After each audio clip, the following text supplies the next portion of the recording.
আজ আমি বানাচ্ছি পেঁয়াজ পুলি। তার জন্য অবশ্যই লাগছে পেঁয়াজ, চিনি, কাঁচা লঙ্কা, দুটো গন্ধরাজ লেবুর টুকরো, নুন।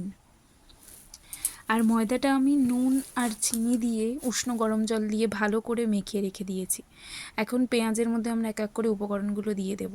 প্রথমে দিলাম লঙ্কা, তারপরে দেবো স্বাদ মতো চিনি, তারপরে স্বাদ মতো দেব নুন। আর এখন যেটা আমি দিচ্ছি টুকরো করে রাখা লেবুগুলো, সেই লেবুগুলোর রস আমি দিয়ে দিচ্ছি।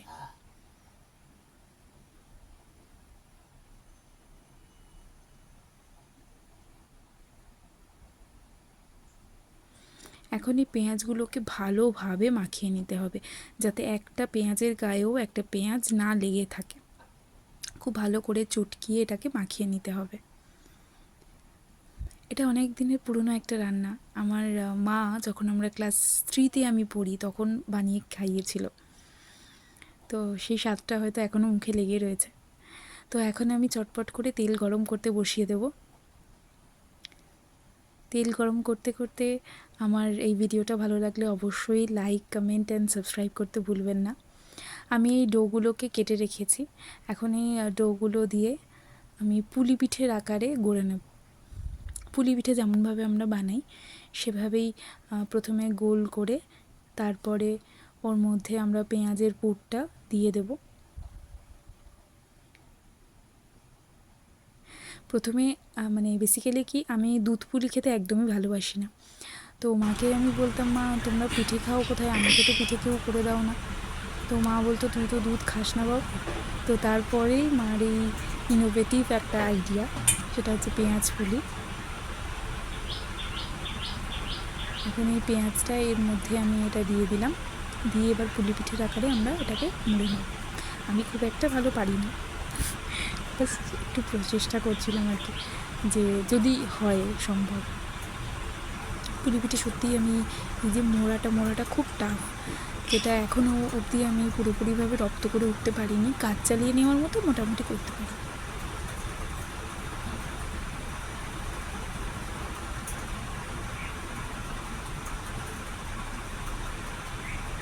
এটাকে ভালোভাবে মুড়ে নিতে হবে, দেখতে হবে ভেতরের যে স্টাফিংটা, সেই স্টাফিংটা যাতে বাইরে না চলে আসে।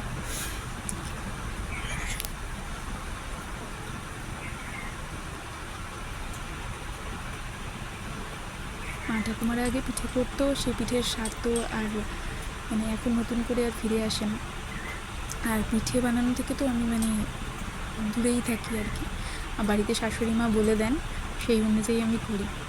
তো এইভাবেই আমি কিছু এরকম পুলি পিঠে গড়ে নিয়েছি। এবারে তেলটা গরম হয়ে এসছে প্রায়, সেই তেলে এক এক করে আমরা এগুলোকে এবার ছেড়ে দেবো।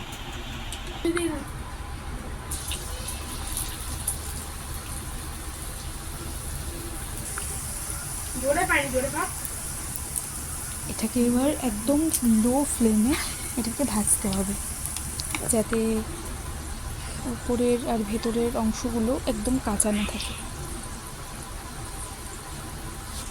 ভাজতে ভাজতেই এটা দেখুন ব্রাউন হয়ে এসছে।